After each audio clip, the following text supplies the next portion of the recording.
friends, welcome back to your UPSC. Today we are going to start with a new concept in economic geography, that is industrial location theory. So let's get started. So our first theory is Weber's theory of least cost location. Okay. So Weber's theory was given by Alfred Weber. He gave least cost theory, and this least cost theory, it was published in 1909 in his book. Okay, so this book was written in German, but later on it was translated in English, which was named as The Theory of Location of Industries, and it was translated in English in 1929, and the name of the book was Theory of Location of Industries. Okay. Now this theory was basically related to, or it was basically based on finding out the causes of industrial relocation. Why industries are relocated. Okay. So for this analysis, or for analyzing this problem, the economist, that is Weber, he actually gave two factors. Okay, so one was primary factor and the second one was secondary factor. So the primary factor he gave was, he called it as regional factor. Okay, regional factor. Now in this regional factor, he brought transportation and labor cost as a main cause. Okay, while in the secondary factor, which he called as relocation factor, he brought agglomeration. Okay, agglomeration he called as the secondary factor. Now this primary factor was regional distribution factor. How is, like, where should we locate the industry. Okay, while the secondary factor is relocation. Now in this location, where should we relocate this factory? Okay, so that our all demands can be fulfilled. Okay, all the industries, all the other outputs that the other industries give, how can they be fulfilled? Okay, so that is why the secondary factor is known as relocation factors. Okay, now this is agglomerating factor, while this one is deagglomerating factor. Okay, now before starting with this theory, or before starting with this model, he gave few assumptions and he maintained the phrase that other factors being equal. Okay, so all the secondary factors, like one is the primary factor that will change, but all the other secondary factors will remain constant, like climatic factors, physical factors. Okay, so like temperature, rainfall, everything is constant. Physical factors like quality of land, soil, etc., all these things are equal. Okay, so he maintained this phrase, and he talked about that all these things, all these secondary things, they are constant. Okay, now his assumptions were, first is the area is typically uniform and isotropic. Okay, so this area will be homogeneous area. Okay, it will be same and it will have equal resources and everything will be same in this whole area. Okay, and at a time a single product will be considered. Okay, so if we are talking about a toothpaste,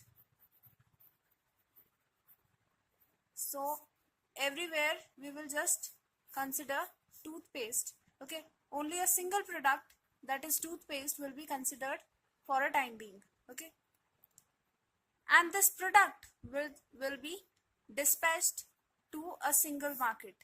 Okay, So now this product will be manufactured and it will be dispatched in a single market. No other market can sell this product. Okay. Then the other assumption was raw materials, they occur unevenly in the space at known and fixed places at the few locations. Okay, so he said that all the raw materials, they are unevenly spread, okay, in the known places, and these places are fixed at few locations. Okay, and the transportation cost that we are that we will incur while traveling the distance are equal throughout. Okay, like if I am in Jaipur, for 1 kilometer I have to pay 5 rupees. Okay, for 1 kilometer I will have to pay 5 rupees. While if I am in Delhi, I will have to pay 5 rupees for 1 kilometers. So the cost of traveling is same at every location. Okay, it is equal transportation cost throughout the area. Then market are punctiform. Okay, so the markets, they are in the form of dots. Okay, so they are denoted in the form of points, and they are known and fixed at specific places. So in this area, this is a market. Okay, so this is in the form of a dot and it is fixed in this place and it has a specific area. Okay, and this will be known to every settlement. Okay, now labors, they are geographically fixed. The labors are also geographically fixed and they are immobile. Okay, so labor will be available here, so all the labors are available here and these labors will not move. Okay, and they are abundantly available and they will have a particular cost. Okay, so they will take a particular wage at a specific place. Okay, lastly, he said that transportation costs are equal throughout. Okay, and they are the function of linear distances and weight. So if the weight is equal, if the weight is equal and the distance is equal, then the cost of transportation will be equal. Okay, so these were certain assumptions, some of the assumptions of Weber to explain his theory. Now apart from this, there were other assumptions like the competition in the market. There is perfect competition in the market. Why? Because the seller, they have single motto, that is profit maximization. Okay, so profit maximization is the sole motto of the sellers. So there is perfect competition in the market and each enterprise would incur identical product cost. Okay, so if the product is same, then the cost of the product will be same. Okay, and there is uniform demand of product at all the market. So like here in this market, there is demand for 6 cars. Then in the other market also there will be demand for 6 cars. So the demand is uniform everywhere. Okay,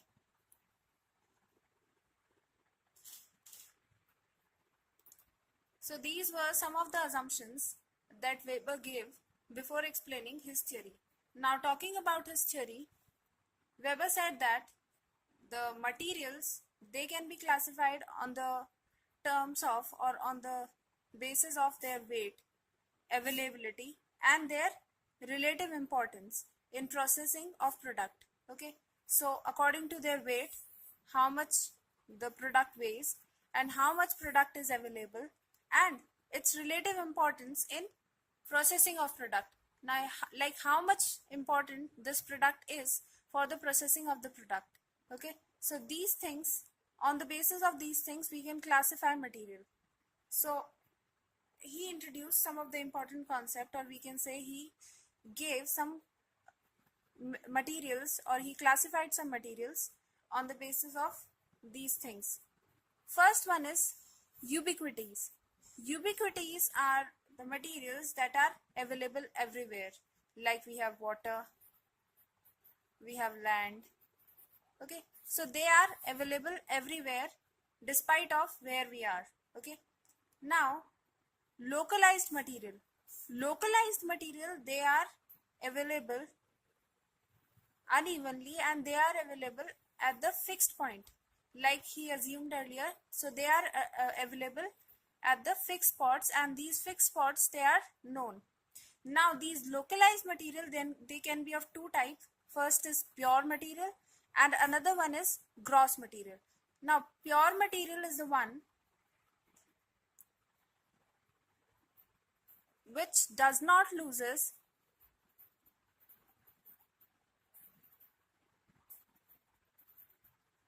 its weight while processing. Okay, so this pure material will not lose its weight while processing. Okay, so this product, like we have cotton. So cotton, when it is made into thread, so all the cotton is used for making thread. So the raw material and the finished product, they are having like almost equal weight.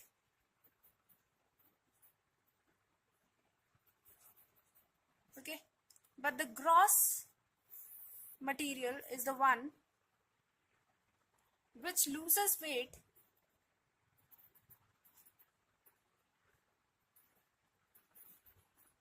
while processing. Okay, now this loss of weight, it differs in proportion, in different proportion with different product.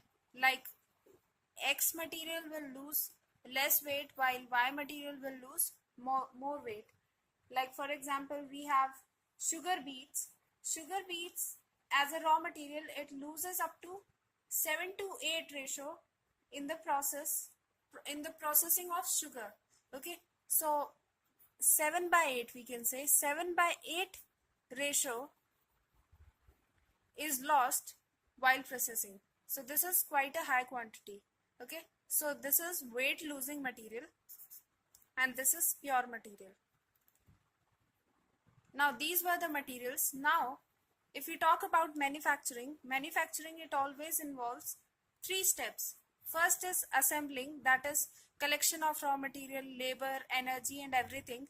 Okay, so this assembly or procurement, this cost, okay, it involves cost of input of raw material, labor, energy and other things. Next is processing.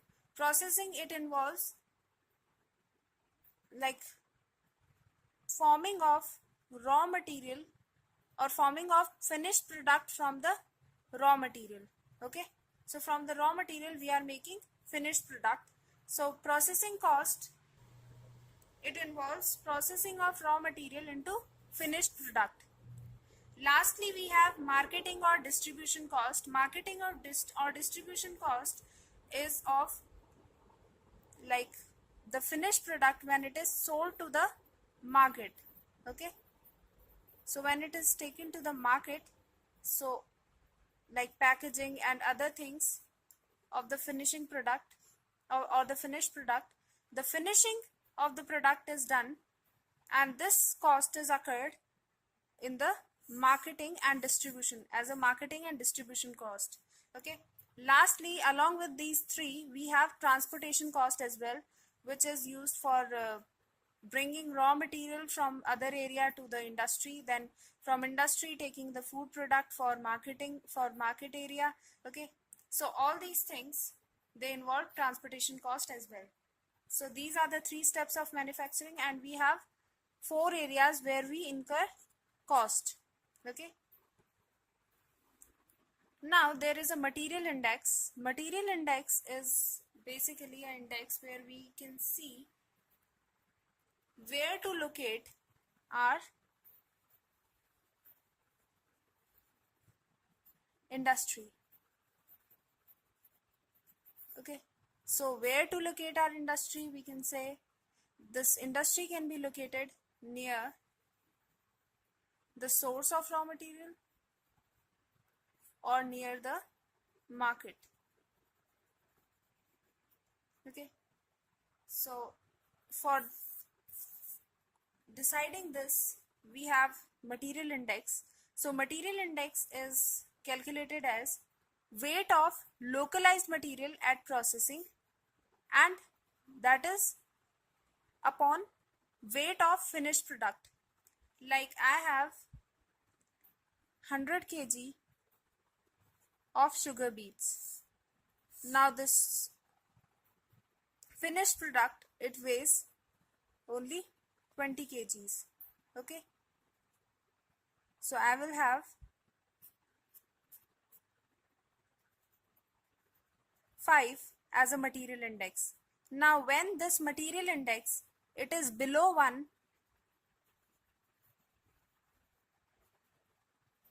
then we can locate the industry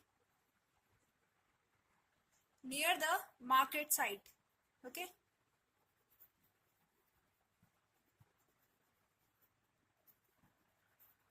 while if it is above 1, then we have to locate the industry or the materials, or this industry, it is tilted towards material site. Okay, now this is not the only factor which causes the location of any factory or location of any industry. There are other reasons as well. Like if we have a ubiquitous material that is only used in the formation of a product, then we will locate our plant near the market. And if we have both localized and pure material, then the product will be the industry will be located near the market. While if we have gross material, then we will locate the industries near the material site. And if we have more than 2 gross materials, then the industries will be located at intermediate sites. Okay, now this thing can be best explained by the locational triangle that was given by Weber. So this is our locational triangle. This locational triangle, or this series of locational triangle, it is demonstrated to find out and circumscribe an optimum plant of least transportation cost. Okay, so we have to, or this locational triangle, it is for locating our industry or localizing our industry at such a place where the transportation cost can be least.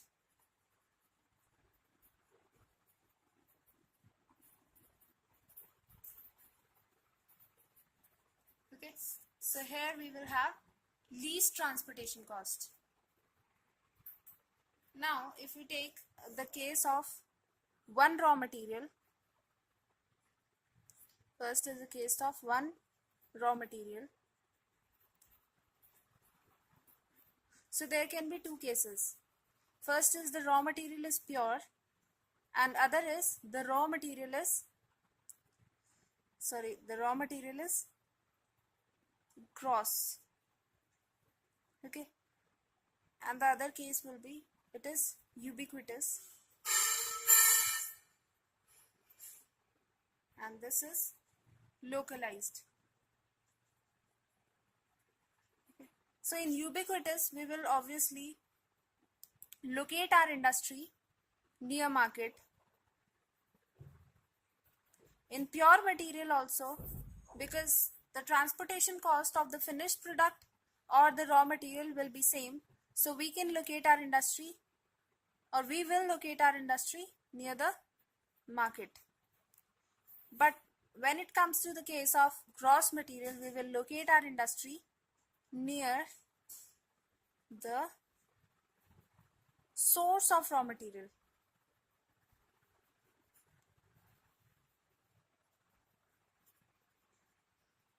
So this was the case when we have one raw material. Now we have the second case where we have two raw materials. Okay. Now in this case, we have various cases. First one is when we have both these materials, both these raw materials, they are ubiquitous. So when they are ubiquitous, then we will surely locate our site near the market.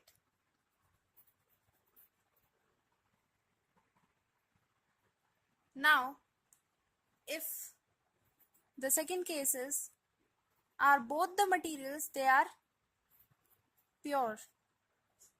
Okay, when both the material they are pure, then also we will locate our site near the market. Now the last case we have, both the raw material they are gross. Okay, so case where both raw material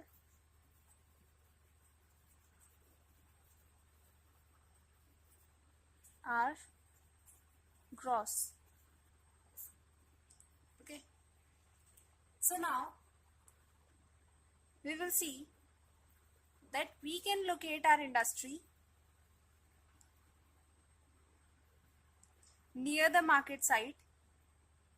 Okay, if we will locate our industry near the market site, then the cost will be 2T and T. Okay, this is because, see, this is raw material, and when it will be converted into a finished product in the industry, it will lose its weight, and then after that the total transportation cost will be T.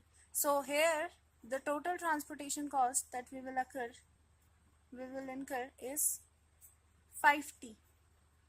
But if we locate our industry near the intermediate site, or we will locate our industry at the intermediate site which is near the raw material, so that then what will happen, the transportation cost will be half.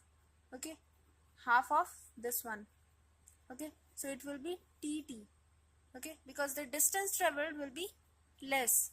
Now the transportation cost for bringing the finished product, or we can say the finished output of industry to the market, will be doubled, 2T, because of increase in distance.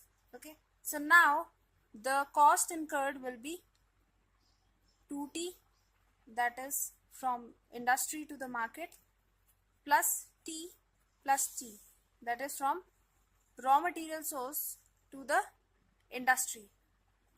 So it will be 4T. So cost incurred, or we can say the cost that we will have to pay, or we will have to put the transportation cost, that will be less when the site, or we can say industry, will be near the raw material. Okay, so we will locate our industry in this case near the raw material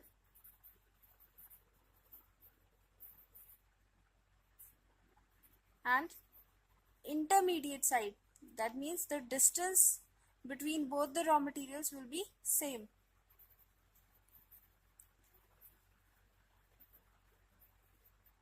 So this is locational triangle, where to locate our industry. Now once our industry is located, Now we have next factor, that is the labor factor.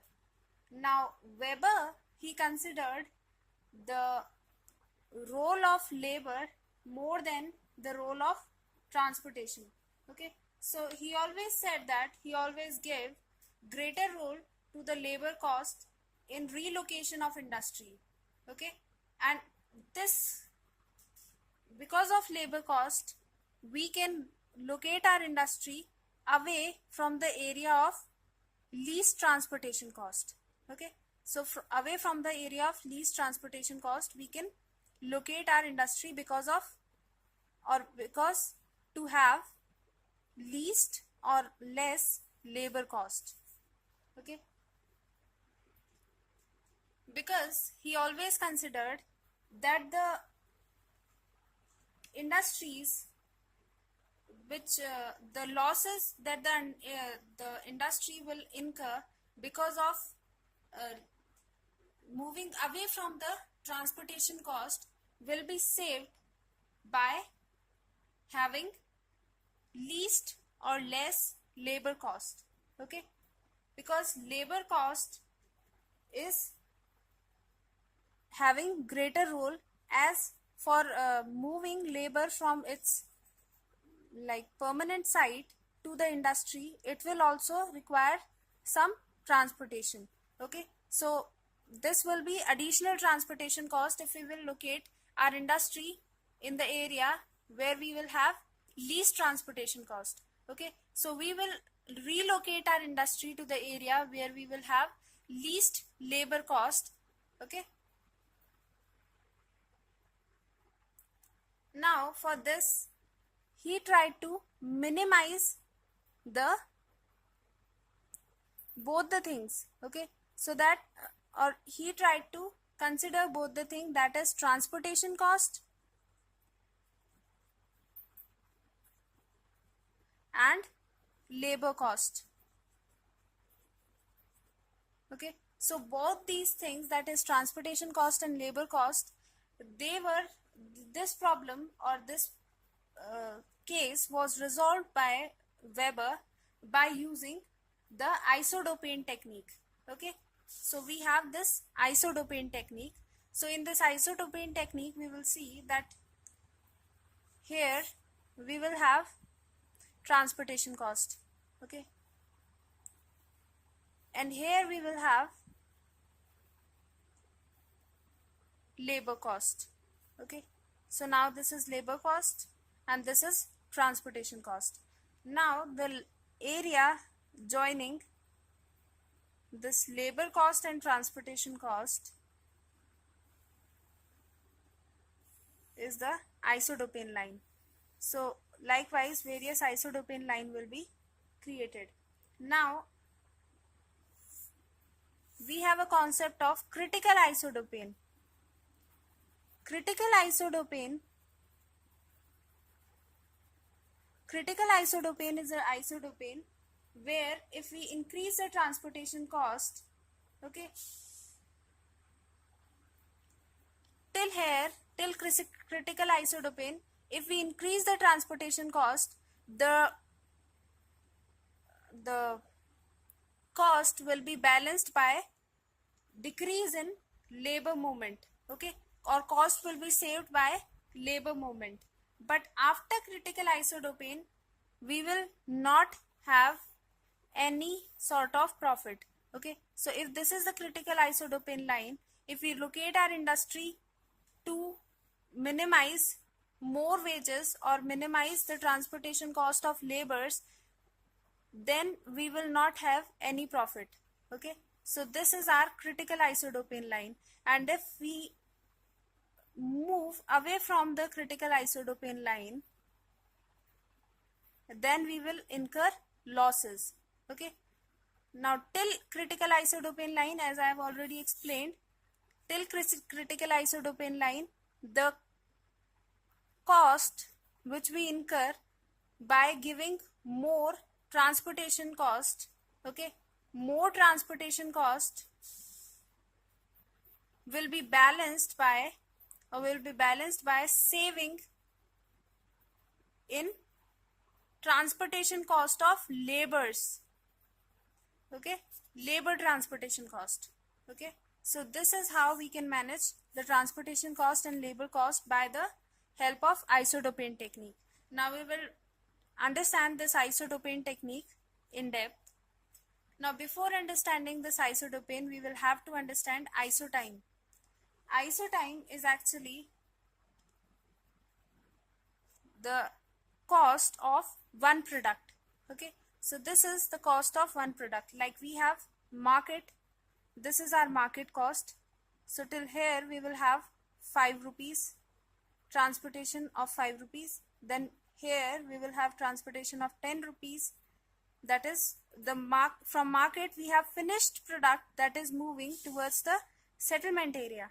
Okay, so here till here we will have 5 rupees, then 10 rupees, then 15, 20, 25. Okay, likewise. So this is market isotime.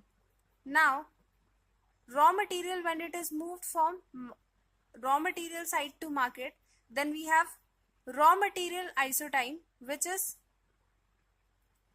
5, 10, 15, 20, 25, like so on.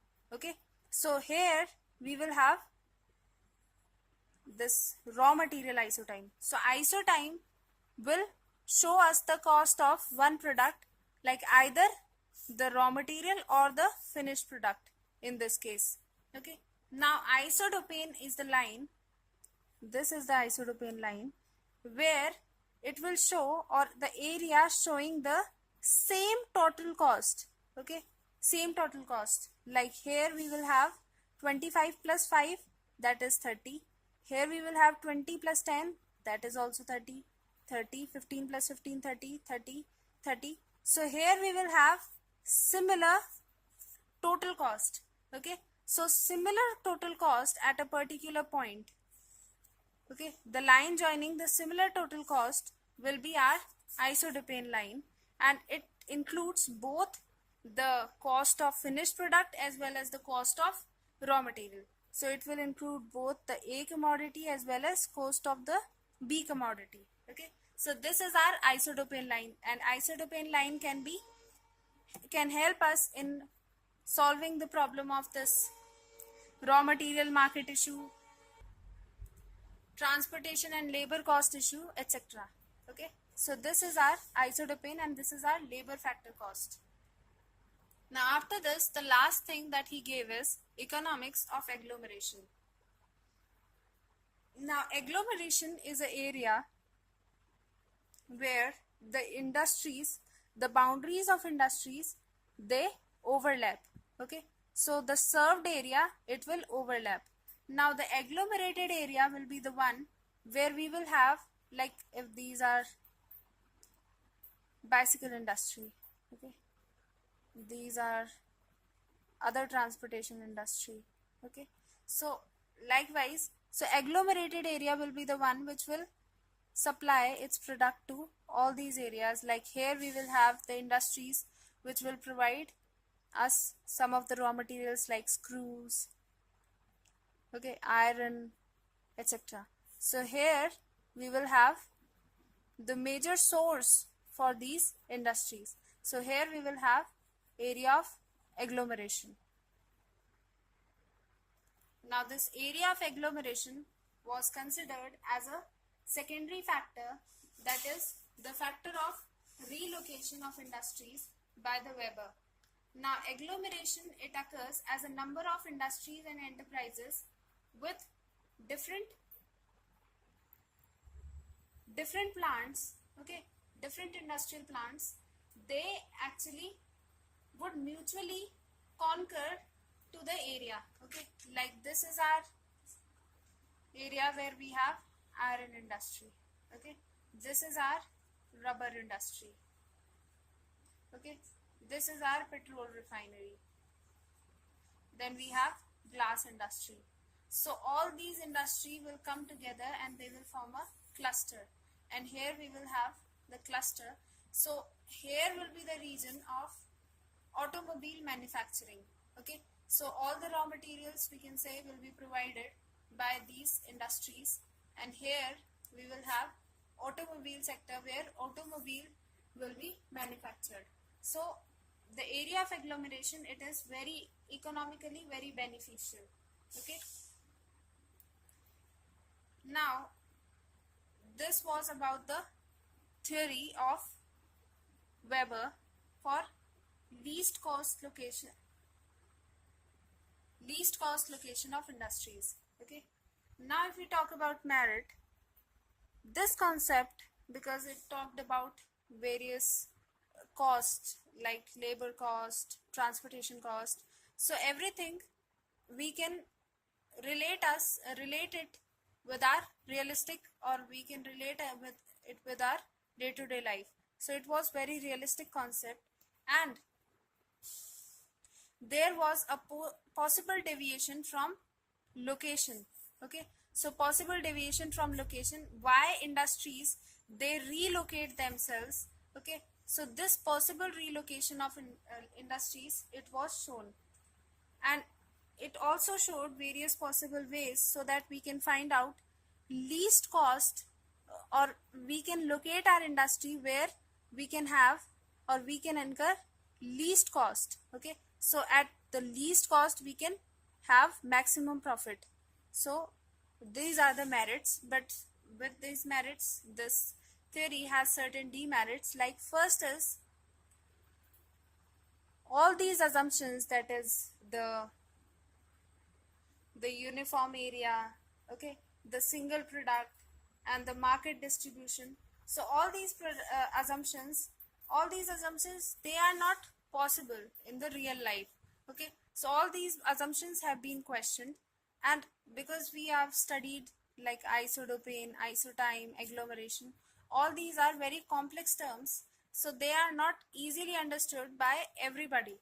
Okay, so this whole model, or this whole theory, was too abstract and too complex. Lastly, transportation effect was not approved. Okay, the transportation effect, what we have said, that we have said that first is transportation cost will be equal everywhere. Okay, then transportation cost will lead us, or will help us in locating our industry. So this transportation effect was not approved, because we can see that we move to faraway places for having a product. Okay, while we have the similar product, or we can say we have similar type of product near or in the nearby market. Okay, so this transportation effect was not approved by various scholars.